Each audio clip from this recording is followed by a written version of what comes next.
தொலைக்காட்சி சேனலின் புதுவையின் இன்றைய நிகழ்வுகள். ஏனாம் பிராந்திய வளர்ச்சியில் புதுவை மாநில அரசு சிறப்பு கவனம் செலுத்தி வருவதாக முதல்வர் ரங்கசாமி தெரிவித்துள்ளார். புதுவை அரசின் சுற்றுலா மற்றும் வேளாண்மை விவசாயிகள் நலத்துறைகளின் சார்பில் 21ஆம் ஆண்டு ஏனாம் மக்கள் விழா, 23ஆம் ஆண்டு மலர் கண்காட்சி தொடக்க விழா ஏனாமில் நடைபெற்றது. இந்த நிகழ்ச்சிகளை முதலமைச்சர் ரங்கசாமி தொடங்கி வைத்து பேசுகையில், விவசாயிகளின் நலனுக்காக அரசு சார்பில் பல்வேறு திட்டங்கள் செயல்படுத்தப்பட்டு வருகின்றன. கோதாவரி ஏனாம் ஆற்று படுகையில் ரூபாய் 137 கோடி மதிப்பீட்டில் வெள்ள தடுப்பு சுவர் அமைக்க நடவடிக்கை எடுக்கப்பட்டுள்ளது. இதற்கான கோப்பு தயாரிக்கப்பட்டு மத்திய அரசுக்கு அனுப்பி வைக்கப்பட்டுள்ளது. விரைவில் இந்த பணிகள் தொடங்கும். இதேபோல ஏனாம் பகுதி மக்களின் பிற கோரிக்கைகளும் படிப்படியாக நிறைவேற்றப்படும். ஏனாம் பிராந்திய வளர்ச்சியில் புதுவை மாநில அரசு சிறப்பு கவனம் செலுத்தி வருகிறது என்றார். விழாவில் சட்டப்பேரவைத் தலைவர் செல்வம், அமைச்சர்கள் லட்சுமி நாராயணன், ஜெயக்குமார், திருமுருகன் மற்றும் சட்டப்பேரவை துணைத் தலைவர் ராஜவேலு, அரசு கொறடா ஆறுமுகம், புதுடில்லிக்கான சிறப்பு பிரதிநிதி மல்லாடி கிருஷ்ணராவ் மற்றும் எம்எல்ஏக்கள், ஏனாம் பிராந்திய அதிகாரி முனுசாமி மற்றும் அதிகாரிகள், பொதுமக்கள் கலந்து கொண்டனர்.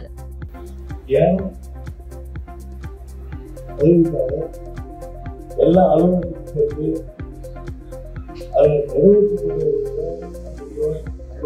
மல்லாடி கிருஷ்ணராவ் அவர்கள்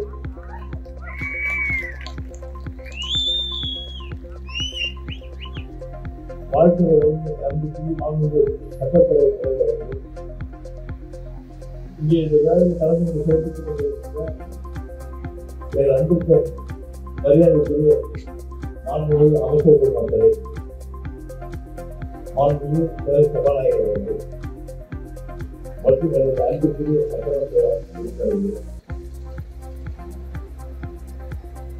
ஏனாம் ஆய்வு அவர்கள்,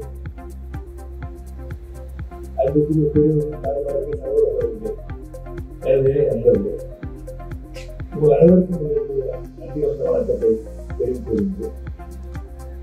இந்த விழாவில் கலந்து மிகுந்த மகிழ்ச்சி. 12 ஏனாம் பகுதிக்கு மரணம் கொண்டு எந்த வீட்டால் சிறப்பாக நல்லா தெரியும். பல ஆண்டுகளாக வந்து அளவு நன்றாக தெரியும். எந்த விழாவாக இருந்தாலும் அழைத்து வந்துள்ளது. புதுச்சேரியில் நடைபெற்ற அறிவியல் கண்காட்சியில் சிறந்த படைப்புகளாக தேர்வு செய்யப்பட்டவைகளுக்கு சட்டப்பேரவைத் தலைவர் செல்வம், அமைச்சர் நமச்சிவாயம் ஆகியோர் பரிசு வழங்கினர். புதுவை மாநில பள்ளி கல்வி இயக்ககம் சார்பில் மாநில அளவிலான அறிவியல் கண்காட்சி ஏம்பலம் PM ஸ்ரீ மறைமலை அடிகள் அரசு மேல்நிலைப் பள்ளியில் கடந்த 2ஆம் தேதி தொடங்கி நடந்தது. இதில் மாநிலத்தில் உள்ள அரசு மற்றும் தனியார் பள்ளிகளைச் சேர்ந்த மாணவர்கள், ஆசிரியர்கள் பங்கேற்று 350க்கும் மேற்பட்ட படைப்புகளை காட்சிப்படுத்தி இருந்தனர். இந்நிலையில் இக்கண்காட்சியின் நிறைவு விழா நடைபெற்றது. இதில் பேரவைத் தலைவர் செல்வம், அமைச்சர் நமச்சிவாயம் ஆகியோர் பங்கேற்று சிறந்த படைப்புகளை தயாரித்து காட்சிப்படுத்தி இருந்த மாணவர்கள் மற்றும் ஆசிரியர்களுக்கு பரிசுகளை வழங்கினார். விழாவில் கல்வித்துறை ஆணையர் மற்றும் செயலர் ஜவஹர், இயக்குநர் பிரியதர்ஷினி மற்றும் கல்வித்துறை அதிகாரிகள் உட்பட பலர் கலந்து கொண்டனர். Overall championship rotary midtown Mohammed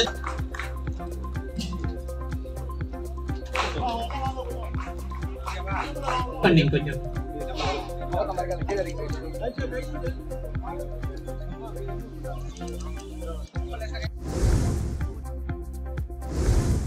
Othavadai வீதி மற்றும் பிஸ்மில் சாலை மறுசீரமைப்பு பணிக்கு ரூபாய் 69.75 லட்சம் மதிப்பீட்டில் பூமி பூஜை விழா உப்பளம் சட்டமன்ற உறுப்பினர் அனிபால் கென்னடி அவர்கள் மற்றும் முதலியார்பேட்டை சட்டமன்ற உறுப்பினர் சம்பத் அவர்களுடைய தலைமையில் நடைபெற்றது. நிகழும் 2025ஆம் ஆண்டு ஜனவரி மாதம் 8ஆம் தேதி காலை 10 மணி அளவில் புதுச்சேரி உப்பளம் தொகுதிக்கு உட்பட்ட துறைமுகம் இணைப்பு சாலை மற்றும் முதலியார்பேட்டை சட்டமன்ற தொகுதிக்கு உட்பட்ட ஒத்தவாடை வீதி மற்றும் பிஸ்மில் வீதி மறுசீரமைப்பு பணிக்கு ரூபாய் 69.75 லட்சம் மதிப்பீட்டில் பூமி பூஜை விழா உப்பளம் சட்டமன்ற உறுப்பினர் அனிபால் கென்னடி அவர்கள் மற்றும் முதலியார்பேட்டை சட்டமன்ற உறுப்பினர் சம்பத் அவர்களுடைய தலைமையில் நடைபெற்றது. இவ்விழாவில் பொதுப்பணித்துறை தலைமை பொறியாளர் முனைவர் எம் தீனதயாளன் அவர்கள், கண்காணிப்பு பொறியாளர் திரு கே வீரசெல்வம் அவர்கள், கட்டிடங்கள் மற்றும் சாலைகள் செயற்பொறியாளர் திரு இ சீனிவாசன் அவர்கள், உதவி பொறியாளர் திரு சே பார்த்தசாரதி அவர்கள், இளநிலை பொறியாளர் திரு ஏ முருகன் அவர்கள் மற்றும் ஒப்பந்ததாரர் திரு எம் எஸ் குமரேசன் கன்ஸ்ட்ரக்ஷன் ஆகியோர் கலந்து கொண்டனர். இவ்விழாவில் முக்கிய பிரமுகர்களும் மற்றும் ஊர் பொதுமக்களும் கலந்து கொண்டு பூமி பூஜையினை சிறப்பித்தனர். உருளையன்பேட்டை தொகுதிக்கு உட்பட்ட முக்கிய வீதிகளில் புதிய இரும்பு கிரில், கான்கிரீட் கல்வெட்டுகள் அமைக்கும் பணியினை ஆய்வு செய்த தொகுதி எம்எல்ஏ நேரு உடனடியாக பணிகளை முடிக்குமாறு அதிகாரிகளிடம் வலியுறுத்தினார். புதுச்சேரி உருளையன்பேட்டை தொகுதிக்கு உட்பட்ட குளத்துமேடு வார்டு, நீடராஜப்பையர் வீதி, செயின்ட் தெரேசா வீதி, சின்ன சுப்ராய பிள்ளை வீதி மற்றும் பாரதி வீதி இணைப்பு பகுதியில் உடைந்த பழைய வாய்க்கால் கல்வெட்டுகளை மாற்றி புதிய இரும்பு கிரில், கான்கிரீட் கல்வெட்டுகளாக புதுப்பிக்க பணி தற்போது நடைபெற்று வருகிறது. இப்பணிகளை தொகுதி சட்டமன்ற உறுப்பினர் நேரு பார்வையிட்டு பணிகளை விரைந்து முடித்து அப்பகுதி மக்களுக்கு உதவிடுமாறு அதிகாரிகளை கேட்டுக் கொண்டார். இந்த ஆய்வின் போது புதுச்சேரி நகராட்சி உதவி பொறியாளர் நமச்சிவாயம், இளநிலை பொறியாளர் குப்புசாமி மற்றும் நகராட்சி அதிகாரிகளும் ஊழியர்களும் அப்பகுதியை சேர்ந்த மனிதநேய மக்கள் சேவை இயக்க பிரமுகர்கள் உட்பட பலர் உடனிருந்தனர். திருபுவனை சட்டமன்ற தொகுதிக்கு உட்பட்ட திருவண்டார்கோவில் பகுதியில் கருங்கல் ஜல்லி சாலைகள் அமைத்தல் பணிக்கான பூமி பூஜையினை சட்டமன்ற உறுப்பினர் அங்காளன் தொடங்கி வைத்தார்.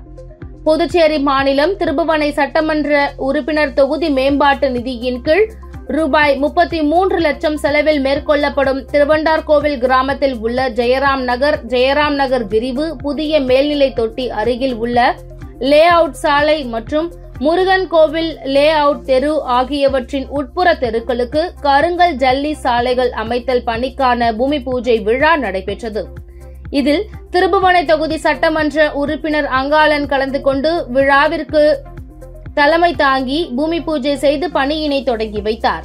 இந்நிகழ்ச்சியில் மண்ணாடிப்பட்டு கொம்யூன் பஞ்சாயத்து ஆணையர் எழில்ராஜன், உதவி பொறியாளர் மல்லிகார்ஜுனன், இளநிலை பொறியாளர் பாஸ்கர், ஊர் பிரமுகர்கள் மற்றும் பொதுமக்கள், சட்டமன்ற உறுப்பினரின் ஆதரவாளர்கள் உட்பட ஏராளமானோர் கலந்து கொண்டனர். புதுச்சேரி பாஜக அரசை காப்பாற்ற திமுக எங்களுக்கு துணை நிற்கிறது என பாஜக எம்எல்ஏ தெரிவிக்கும் விதத்தில் திமுக பாஜகவின் உறவு உள்ளது என்று அதிமுக மாநில செயலாளர் அன்பழகன் தெரிவித்தார்.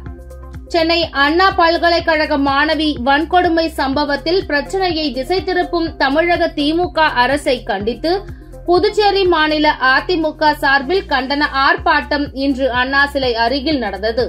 மாநில செயலாளர் அன்பழகன் தலைமையில் நடைபெற்ற ஆர்ப்பாட்டத்தில் 300க்கும் மேற்பட்ட அதிமுகவினர் கலந்து கொண்டு தமிழக அரசை கண்டித்து கண்டன கோஷங்களை எழுப்பினர்.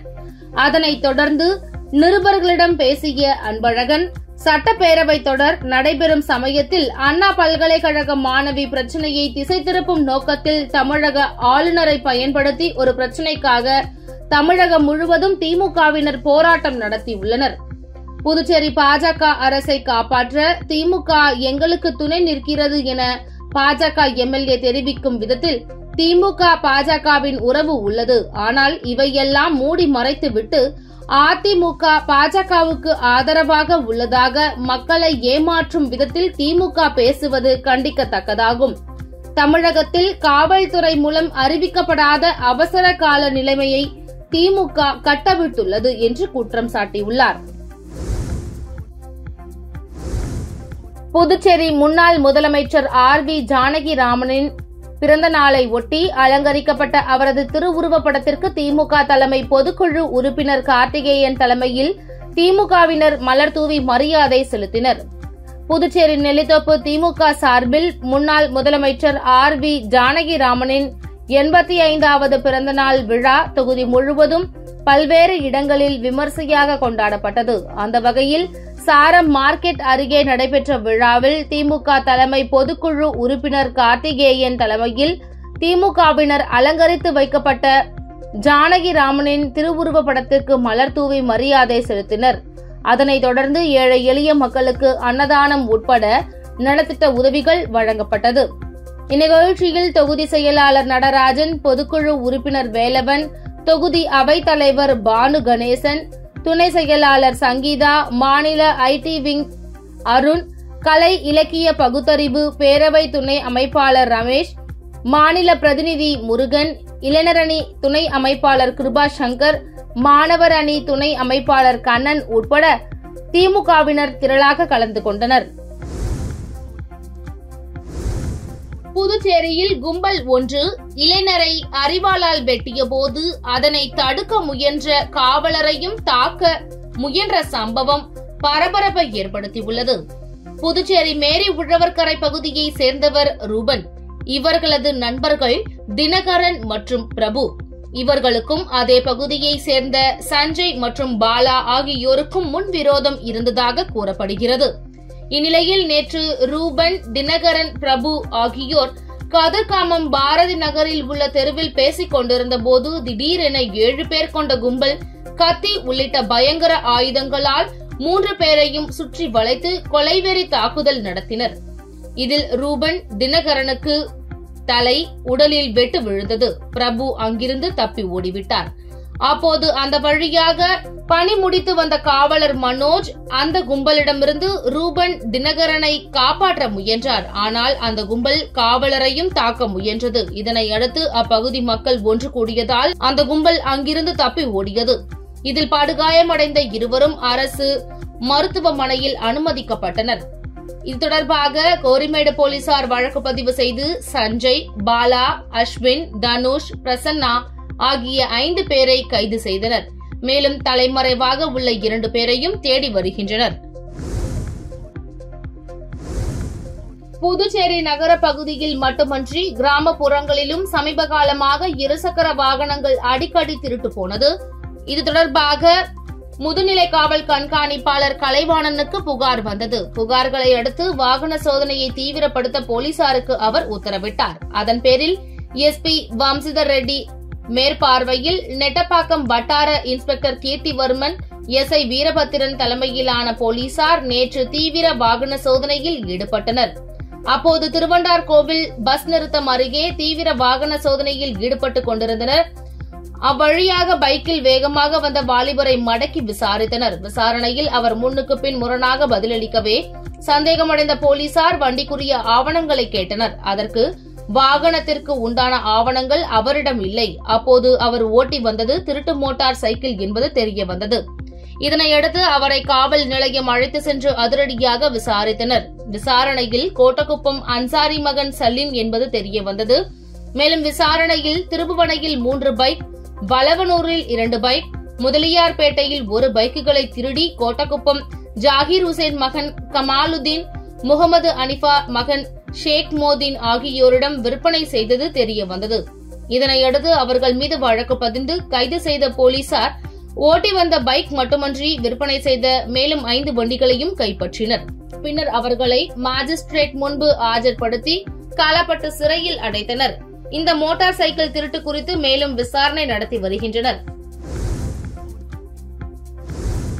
திருநள்ளாறு தொகுதி கிராம மக்களுக்கு GNS அறக்கட்டளை மற்றும் புதுச்சேரி மாநில பாஜக துணைத் தலைவர் GNS ராஜசேகரன் சார்பில் பொங்கல் தொகுப்பு வழங்கப்பட்டது. காரைக்கால் மாவட்டம் திருநள்ளாறு தொகுதிக்கு உட்பட்ட அம்பகரத்தூர், சேத்தூர், செல்லூர், கருக்கங்குடி, அத்திப்படுகை, பேட்டை, அரங்கநகர், தேனூர், செருமாவிலங்கை, நெய்வாச்சேரி, கீழ்த்தென்னங்குடி, சுரக்குடி உள்ளிட்ட 25 கிராமங்களை சேர்ந்த சுமார் 20,000க்கும் மேற்பட்ட குடும்பங்களுக்கு GNS அறக்கட்டளை மற்றும் புதுச்சேரி மாநில பாஜக துணைத் தலைவர் GNS ராஜசேகரன் சார்பில் பொங்கல் பரிசாக அரிசி, சர்க்கரை, முந்திரி, திராட்சை, ஏலக்காய் அடங்கிய தொகுப்பு வழங்கப்பட்டது. நெடுங்காடு சித்ரா மஹால் திருமண மண்டபத்தில் பொங்கல் தொகுப்பு பொருட்கள் பேக்கிங் செய்யப்பட்டு டாடா ஏசி வாகனங்கள் மூலம் திருநள்ளாறு தொகுதியில் உள்ள 25 கிராமங்களுக்கு அனுப்பி வைக்கப்பட்டது. இதனை அடுத்து அந்தந்த பகுதி பொறுப்பாளர்கள் பொங்கல் பொருட்கள் அடங்கிய தொகுப்பினை வீடு வீடாக சென்று கிராம மக்களுக்கு வழங்கினர். ஜிஎன்எஸ் அறக்கட்டளை மற்றும் புதுச்சேரி மாநில பாஜக துணைத் தலைவர் ஜிஎன்எஸ் ராஜசேகரன் சார்பில் வழங்கப்பட்ட பொங்கல் தொகுப்பினை பெற்றுக்கொண்ட கிராம மக்கள் ஜிஎன்எஸ் அறக்கட்டளை நிறுவனர் ஜிஎன்எஸ் ராஜசேகரனுக்கு நன்றி தெரிவித்தனர். புதுச்சேரி பழைய கார் வியாபாரிகள் மற்றும் ஆலோசகர் நல சங்கத்தின் தலைவர் வேல்முருகன் தலைமையில் நடைபெற்ற பொதுக்குழு கூட்டத்தில் பெஞ்சல் புயலால் பாதிக்கப்பட்ட உறுப்பினர்களுக்கு நலத்திட்ட உதவிகள் வழங்கப்பட்டது. புதுச்சேரி பழைய கார் வியாபாரிகள் மற்றும் ஆலோசகர் நல சங்கத்தின் பொதுக்குழு கூட்டம் தமிழ்ச்சங்கத்தில் நடைபெற்றது. சங்கத்தின் தலைவர் வேல்முருகன் தலைமையில் நடைபெற்ற கூட்டத்தில் 2025 ஆண்டிற்கான காலண்டர் வெளியிடப்பட்டது. மேலும் பெஞ்சல் புயலால் பாதிக்கப்பட்ட உறுப்பினர்களுக்கு அரிசி, மளிகை பொருட்கள் அடங்கிய நலத்திட்ட உதவிகள் மற்றும் அனைவருக்கும் பொங்கல் சிறப்பு தொகுப்பு வழங்கப்பட்டது. இந்நிகழ்ச்சியில் செயலாளர் திருநாவுக்கரசு, பொருளாளர் முருகன் உட்பட 100க்கும் மேற்பட்டோர் கலந்து கொண்டனர். சட்ட விதிகளை மீறும் தனியார் தொழிற்சாலையை கண்டித்து தலைமை செயலகம் நோக்கி கண்டன பேரணியில் ஈடுபட்ட 100க்கும் மேற்பட்ட தொழிலாளர்களை போலீசார் தடுத்து நிறுத்தியதால் பரபரப்பு ஏற்பட்டது. புதுவை மாநிலம் திருபுவனையில் செயல்பட்டு வரும் தனியார் பிளாஸ்டிக் உற்பத்தி தொழிற்சாலை கடந்த 30 ஆண்டுகளாக செயல்பட்டு வருகிறது. இந்த தொழிற்சாலையின் முக்கிய எந்திரங்களை ஓசூருக்கு எடுத்து சென்று அங்கு புதிய தொழிற்சாலை தொடங்குவதையும், தொழிலாளர் சட்டத்தை மதிக்காமல் 5 தொழிலாளர்களை பணிநீக்கம் செய்து அரசு வழிகாட்டியுள்ள தொழிலாளர் சட்ட விதிமுறைகளை மீறி செயல்பட்டு வருவதை கண்டித்தும் தலைமை செயலகத்தை முற்றுகையிட்டு ஆர்ப்பாட்டம் நடைபெறும் என அறிவித்திருந்தனர். இந்நிலையில் இன்று காலை காமராஜர் சாலை பாலாஜி திரையரங்கு அருகில் தொழிலாளர்கள் ஒன்று கூடினர். புதுவை மாநில ஒருங்கிணைப்பாளர் மகேந்திரன் தலைமையில் ஊர்வலம் புறப்பட்டனர். ஊர்வலம் காமராஜர் சாலை நேரு வீதி வழியாக வந்தது. ஊர்வலத்தை மிஷன் வீதி சந்திப்பில் போலீசார் பேரிகார்டு அமைத்து தடுத்தனர். இதனை அடுத்து தொழிலாளர்கள் கோஷம் எழுப்பி ஆர்ப்பாட்டம் செய்தனர். பின்னர் அவர்கள் அங்கிருந்து கலைந்து சென்றனர். ஆர்ப்பாட்டத்தில் விவசாயிகள் விடுதலை முன்னணி மற்றும் மக்கள் அதிகாரம் நிர்வாகிகள் மற்றும் பலர் கலந்து கொண்டனர். அரசு ஒப்பந்தங்கள் பழைய முறையிலேயே தொடர ஒப்பந்ததாரர்கள் விடுத்த கோரிக்கையை பொதுப்பணித்துறை ஏற்றுக்கொண்டதாக தெரிவிக்கப்பட்டுள்ளது. புதுவை குடிமைப்பொருள் வழங்கல் துறை அமைச்சர் திருமுருகனின் அலுவலகம் வெளியிட்டுள்ள செய்திக்குறிப்பில், பொதுப்பணித்துறையின் மூலம் அரசின் பல்வேறு வகையான கட்டிட வேலைகளுக்கான ஒப்பந்தம் மேற்கொள்ளும் ஒப்பந்ததாரர்கள் EPF மற்றும் ESI ஆகியவற்றை பதிவு செய்திருக்க வேண்டும் எனவும், மேலும் படிவம் G மற்றும் J இவற்றில் அபிடவிட் அளிக்க வேண்டும் எனவும் பொதுப்பணித்துறை மூலம் அறிவுறுத்தப்பட்டது. இந்த அறிவிப்பால் ஒப்பந்ததாரர்கள் வெகுவாக பாதிக்கப்பட்டனர். இது தொடர்பாக அரசின் கவனத்திற்கு எடுத்து செல்ல அவர்கள் கோரிக்கை விடுத்தனர். அதன்படி ஒப்பந்ததாரர்கள் கோரிக்கை தொடர்பாக புதுவை முதல்வர், பொதுப்பணித்துறை அமைச்சர் மற்றும் அத்துறையின் தலைமை பொறியாளர் ஆகியோரை சந்தித்து இப்பிரச்சினைக்கு தீர்வு காண கேட்டுக் கொள்ளப்பட்டது. இதன் விளைவாக பழைய முறைப்படி ரூபாய் 1 கோடி வரையிலான மதிப்பு கொண்ட வேலைகளுக்கு மேற்கண்டவற்றில் விலக்கு அளிக்கப்பட்டு அதற்கான உத்தரவை பொதுப்பணித்துறை பிறப்பித்துள்ளது என அதில் தெரிவிக்கப்பட்டுள்ளது. இத்துடன் சக்தி சேனலின் புதுவையின் இன்றைய நிகழ்வுகள் முடிவடைகின்றன. வணக்கம். உங்கள் சக்தி சேனலின் புதுவையின் அன்றாட நிகழ்வுகளை உடனுக்குடன் தெரிந்து கொள்ள சக்தி சேனல் புதுச்சேரி யூடியூப் சேனலை சப்ஸ்கிரைப் செய்து கொள்ளுங்கள். மறக்காமல் பெல் பட்டனையும் கிளிக் பண்ணுங்க, ஷேர் பண்ணுங்க, லைக் பண்ணுங்க. உங்கள் சக்தி சேனல்.